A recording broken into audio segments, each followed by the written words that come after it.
প্রবাসী কল্যাণ ব্যাংক, আমি গরিব মানুষ, আমি সৌদি আরবে যেমন 3 লাখ টাকা লোন করতে চেয়েছিলাম। লোন করার আগেই, টাকা দেওয়ার আগেই 12,000 টাকা তারা নিয়ে যায় 3 লাখ টাকায়। আর যা চায়, এ যারা হাজার হাজার কোটি টাকার জমি নেয়, বাপের ফয়তার কাপড়টা বন্ধ চায়। এটা তো দেশের কালচার না। এই দেখাই দেয় এই ফরম, ওই ফরম, ওর বাপের ফয়তা, ওর মার ফয়তা দিয়ে আগে কাইটা নিয়ে যায় 12,000 টাকা। তো পরে পাইবেন, এটা তো পরে হিসাব। এই 3 লক্ষ টাকা লোন নেওয়ার জন্য যে কাগজ চায়, যারা হাজার হাজার কোটি টাকা নিচ্ছে তাদেরও এই কাগজ নাই। এই দেশটা হলো চোরের দেশ। এই দেশে গরিব মানুষের, আপনার মতো আমার মতো লোকের খাওয়া নাই। আপনার বাপের 1 শতাংশ জমি নাই, আপনার ব্যাংকের 1 কোটি টাকা লোন নিয়ে তুইছেন।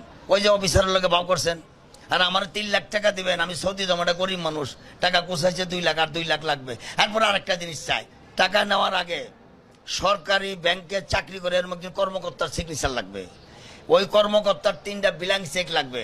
মানে যেটা বললাম, ওদের বাপ মার ফয়তার কাপড় সহ চায় ওরা। আপনার হ্যালো লোক আছে, একজনের প্রধানমন্ত্রীর লোক, আপনি চাইলে ভুয়া কাগজ ডাবল করে হাজার হাজার কোটি টাকা নিয়ে যাচ্ছেন। আর আমার 3 লাখ টাকা দিবেন, পৃথিবীর সব কাগজ আপনার দেখাইতে হবে। টাকা নেওয়ার আগে 12,000 নিয়ে যাচ্ছেন। আপনি সরজমিনে যেতে চান, আমার লোকে চলেন, আমি নিয়ে যাই আপনার প্রবাসী কল্যাণ ব্যাংকে। 3 লাখ টাকা আনতে যা চাইবো, আপনি ওখান থেকে নিজের গালে নিজে জুতা দিয়ে বেরিয়ে আসবেন। বলে আর জীবনের টাকার লেগে এখানে আসবো না, ভিক্ষা করবো মানুষের কাছে। এটা সেই বাংলাদেশ। পাই নাই না, শুধু ও যা চাই হইনাই তো আমি স্টক করছি। চাবো কি?